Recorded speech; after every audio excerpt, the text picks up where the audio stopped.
In fact, the last time in American history the national debt was completely paid off was in 1835 after President Andrew Jackson shut down the central bank that preceded the Federal Reserve. In fact, Jackson's entire political platform essentially revolved around his commitment to shut down the central bank, stating at one point, "The bold efforts the present bank has made to control the government are but premonitions of the fate that awaits the American people should they be deluded into a perpetuation of this institution or the establishment of another like it." Unfortunately, his message was short-lived, and the international bankers succeeded to install another central bank in 1913, the Federal Reserve. And as long as this institution exists, perpetual debt is guaranteed. Now, so far we have discussed the reality that money is created out of debt, through loans. These loans are based on a bank's reserves, and reserves are derived from deposits. And through this fractional reserve system, any one deposit can create 9 times its original value, in turn debasing the existing money supply, raising prices in society. And since all this money is created out of debt and circulated randomly through commerce, people become detached from their original debt, and a disequilibrium exists where people are forced to compete for labor in order to pool enough money out of the money supply to cover their costs of living. As dysfunctional and backwards as all of this might seem, there is still one thing we have omitted from this equation. And it is this element of the structure which reveals the truly fraudulent nature of the system itself: the application of interest. When the government borrows money from the Fed, or when a person borrows money from a bank, it almost always has to be paid back with accrued interest. In other words, almost every single dollar that exists must be eventually returned to a bank with interest paid as well. But if all money is borrowed from the central bank and is expanded by commercial banks through loans, only what would be referred to as the principal is being created in the money supply. So then, where is the money to cover all of the interest that is charged? Nowhere. It doesn't exist. The ramifications of this are staggering, for the amount of money owed back to the banks will always exceed the amount of money that is available in circulation. This is why inflation is a constant in the economy, for new money is always needed to help cover the perpetual deficit built into the system, caused by the need to pay the interest. What this also means is that mathematically, defaults and bankruptcy are literally built into the system, and there will always be poor pockets of society that get the short end of the stick. An analogy would be a game of musical chairs, for once the music stops, somebody is left out to dry. And that's the point. It invariably transfers true wealth from the individual to the banks. For if you are unable to pay for your mortgage, they will take your property. This is particularly enraging when you realize that not only is such a default inevitable due to the fractional reserve practice, but also because of the fact that the money that the bank loaned to you didn't even legally exist in the first place.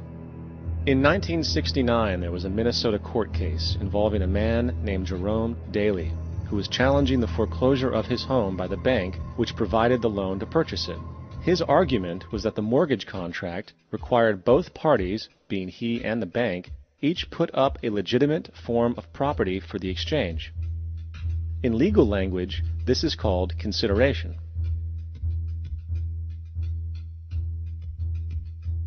Mr. Daly explained that the money was, in fact, not the property of the bank, for it was created out of nothing as soon as the loan agreement was signed. Remember what modern money mechanics stated about loans? What they do when they make loans is to accept promissory notes in exchange for credits. Reserves are unchanged by the loan transactions, but deposit credits constitute new additions to the total deposits of the banking system. In other words, the money doesn't come out of their existing assets. The bank is simply inventing it, putting up nothing of its own, except for a theoretical liability on paper. As the court case progressed, the bank's president, Mr. Morgan, took the stand, and in the judge's personal memorandum, he recalled that, The plaintiff, bank's president, admitted that, in combination with the Federal Reserve Bank, did create the money and credit upon its books by bookkeeping entry. The money and credit first came into existence when they created it. Mr. Morgan admitted that no United States law or statute existed which gave him the right to do this. A lawful consideration must exist and be tendered to support the note. The jury found that there was no lawful consideration, and I agree. He also poetically added, "Only God can create something of value out of nothing." And upon this revelation, the court rejected the bank's claim for foreclosure, and Daly kept his home. The implications of this court decision are immense.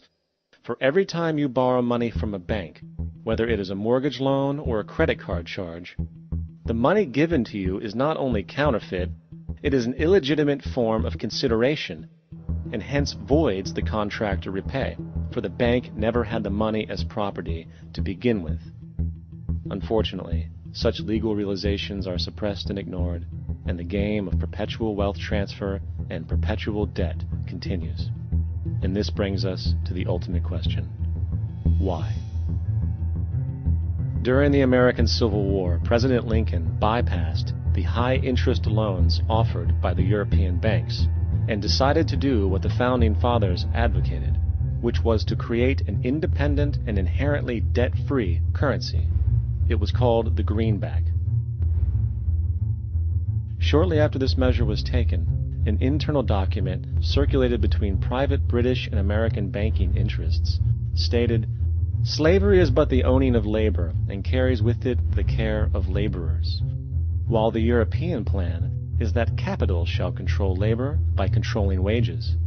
This can be done by controlling the money. It will not do to allow the greenback, as we cannot control that." The fractional reserve policy perpetrated by the Federal Reserve, which has spread in practice to the great majority of banks in the world, is, in fact, a system of modern slavery. Think about it. Money is created out of debt. And what do people do when they are in debt? They submit to employment to pay it off. But if money can only be created out of loans, how can society ever be debt-free? It can't. And that's the point. And it is the fear of losing assets coupled with the struggle to keep up with the perpetual debt and inflation inherent in the system, compounded by the inescapable scarcity within the money supply itself, created by the interest that can never be repaid, that keeps the wage slave in line, running on the hamster wheel with millions of others, in effect powering an empire that truly benefits only the elite at the top of the pyramid. For, at the end of the day, who are you really working for? The banks. Money is created in a bank and invariably ends up in a bank. They are the true masters, along with the corporations and governments they support. Physical slavery requires people to be housed and fed. Economic slavery requires people to feed and house themselves. It is one of the most ingenious scams for social manipulation ever created, and at its core, it is an invisible war against the population.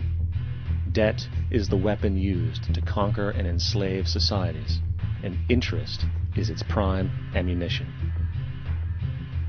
And as the majority walks around oblivious to this reality, the banks, in collusion with governments and corporations, continue to perfect and expand their tactics of economic warfare, spawning new bases, such as the World Bank and International Monetary Fund, while also inventing a new type of soldier, the birth of the economic hitman.